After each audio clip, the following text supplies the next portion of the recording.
අපි යමු 2025 නොවැම්බර් 17 වෙනිදට. හිතන්නකෝ මධ්‍යම වියට්නාමය දා නං නගරේ.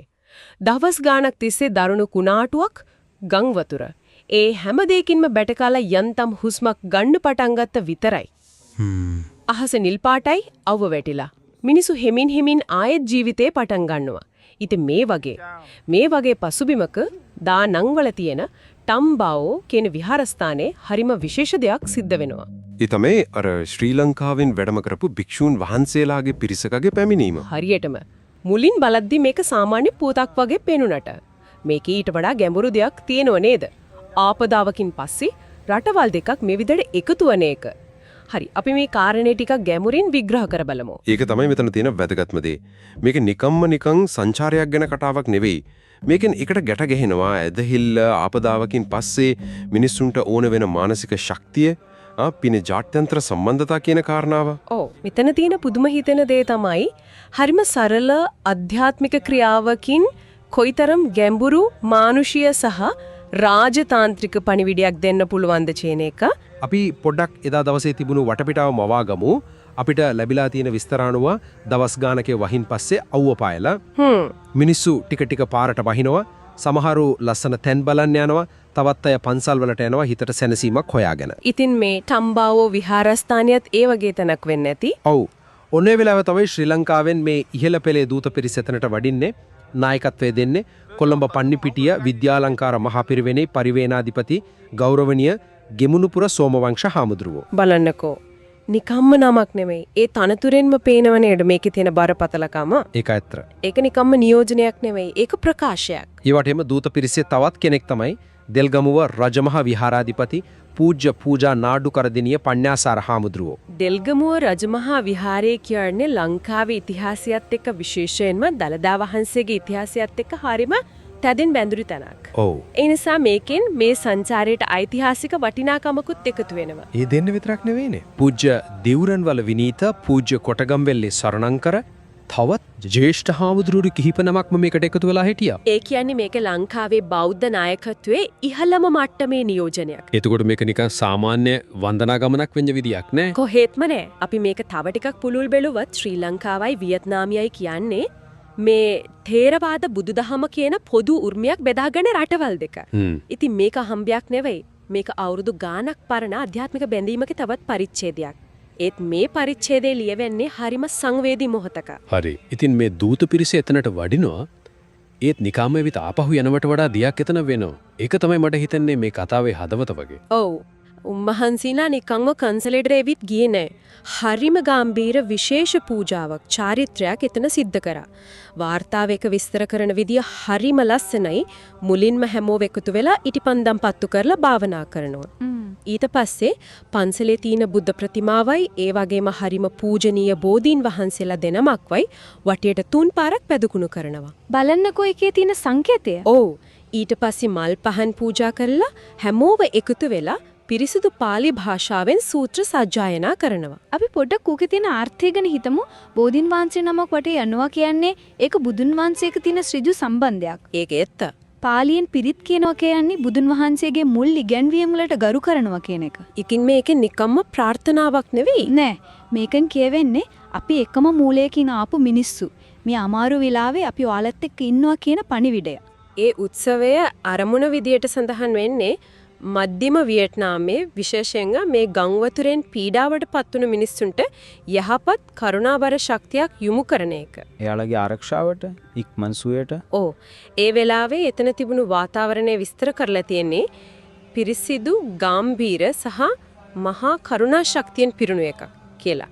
ඒ වචන ටිකෙන්ම දැනෙනවා මේ මොහොතේ බරපතලකම. මෙතනදී වැදගත් ප්‍රශ්නයක් මතුවෙනවා. ආපදා තත්වයක් මැද මේ වගේ සාමූහික ආධ්‍යාත්මික ක්‍රියාවක තියෙන බලය මොකක්ද? සමරු කියන්න පුළුවන් ඒක හුදෙක් මානසික සැනසීමක් විතරයි කියලා. ඒත් ඊට එහා ගිය දෙයක් තියෙනවා. Taman තනි වෙලා නැහැ. ලෝකේ කොහේ හරි ඉන්න පිරිසක් Taman ගැන හිතනවා කියන හැඟීම. ඒකම ලොකු ශක්තියක්. ඒක තමයි මෙතන තියෙන නියම බලය. ඒ ශක්තිය තවත් වැඩි කරන දෙයක් ඊළඟට සිද්ධ වෙනවා. දූත පිරිසේ නායක ගෞරවනීය ගෙමුණුපුර සෝමවංශ හාමුදුරුවෝ දේශනාවක් පවත්වනවා. ඔව්. උන්වහන්සේගේ කතාවේ එක පැත්තක් තමයි එතන ඉන්න වියට්නාම ජාතික බෞද්ධයන්ට කියනවා මේ පීඩාවටපත් වුණු මිනිස්සුන්ට පිහිට වෙන්න අපි හැමෝම එකතු වෙලා කුසල් කරමු කියලා. ඒ කියන්නේ ප්‍රජාවත් මේකට සම්බන්ධ කරගන්නවා. හරියටම. ඔව් ඒ වගේම උන්වහන්සේගේ දේශනාවේ තිබුණු මගේ හිතේ තදින්ම නැවතුණු කොටස තමයි උන්වහන්සේ මිනිස් ක්‍රියාකාරකම් සහ ස්වභාවික විපත් අතර තියෙන සම්බන්ධය ගැන කතා කරපු එක. ඒක තමයි සාමාන්‍යයෙන් ආගමික දේශනාවකින් අහන්න ලැබෙන දෙයක් නෙවෙයි ඒක. කොහෙත්ම නෑ. උන්වහන්සේ පැහැදිලිවම කියනවා ස්වභාවික විපත් සීමා කරන්න නම් අපි පරිසරය ආරක්ෂා කරන්නම ඕන කියලා. ඒක පුදුමිතන කාරණයක් නේද? මොකද සාමාන්‍යයෙන් මේ වගේ වෙලාවක අපි බලාපොරොත්තු වෙන්නේ ආගමික කෝණයකින් විතරක් දෙන පණිවිඩයක්. ඔව්. ඒත් මේකේ මුළු කතාවම අධ්‍යාත්මික සහයෝගින් යහට යනවා. ගිහින් හරිම ප්‍රායෝගික විද්‍යාත්මක කාරණයක් ගැන කතා කරන තැනකට එනවා. ඒකෙන් වෙන්නේ මේ ආපදාව කියන එක නිකම්ම අහම්බු සිදුවීමක් විදිහට දකින්න එක නවත්තලා. මේක මිනිස්සුන්ගේ ක්‍රියාකාරකම් වල ප්‍රතිඵලයක් වෙන්න පුළුවන් කියන අදහසට මිනිස්සුන්ව යොමු කරන එක. මේකෙන් වගකීමක් පැවරෙනවා. උන්වහන්සේ අර අවසාන ඉලක්කයේ විදිහට සඳහන් කරපො මිහිතලය මත සුද්ධ වූ භූමියක් නිර්මාණය කිරීම කියන අදහසත් මේකට සම්බන්ධයි. වියට්නාම භාෂාවෙන් ඒකට කියන්නේ කුක්ලක්ඥන්ජන් කියලා. ඒ කියන්නේ පරලෝව ගැන විතරක් හිතන්නේ නැතුව අපි මේ ජීවත් වෙන ලෝකෙම පාරාදීසයක් කරගන්න ඕනේ කියන එක. ඒකම තමයි. පරිසරය රැකගෙන එකිනෙකාට උදව් කරගෙන සාමකාමීව ජීවත් වෙන එක තමයි ඇත්තටම මිහිතලය මත සුද්ධ භූමියක් හදනවා කියන්නේ. ඔව්. ඒ පණිවිඩය ගං වතුරකින් විනාශ වෙච්ච බිමක ඉඳගෙන දෙනකොට ඒකේ බලය 100,000 ගුණයකින් වැඩි වෙනවා. ඉතින් මේ හැමදේම එකට එකතු කරලා බැලුවම මේ සංචාරයේ නියම තේරුම මොකද්ද? මේක නිකම්ම විධිමත් හමුවක් නෙවෙයි. නෑ. මේ වார்த்தාවෙම පාවිච්චි කරන හරිම ලස්සන වචන ටිකක් තියෙනවා. එකකින් කියවෙනවා මේ සිදුවීම මිත්‍ර සම්බන්ධතා ශක්තිමත් කළා, සමගිය සහජීවනය සහ බෙදා හදා ගැනීම පෙන්눔 කළා. ඒ වගේම දේශසීමා රහිත මහ කරුණාව ඉස්මතු කළා කියලා. අන්න ඒක. ඕ අර දේශසීමා රහිත කරුණාව කියන එක වැදගත්. ඒත් අපි පොඩ්ඩක් විවේචනාත්මකව බැලුවොත් මේක හුදෙක් සංකේතාත්මක ක්‍රියාවක් විතරද?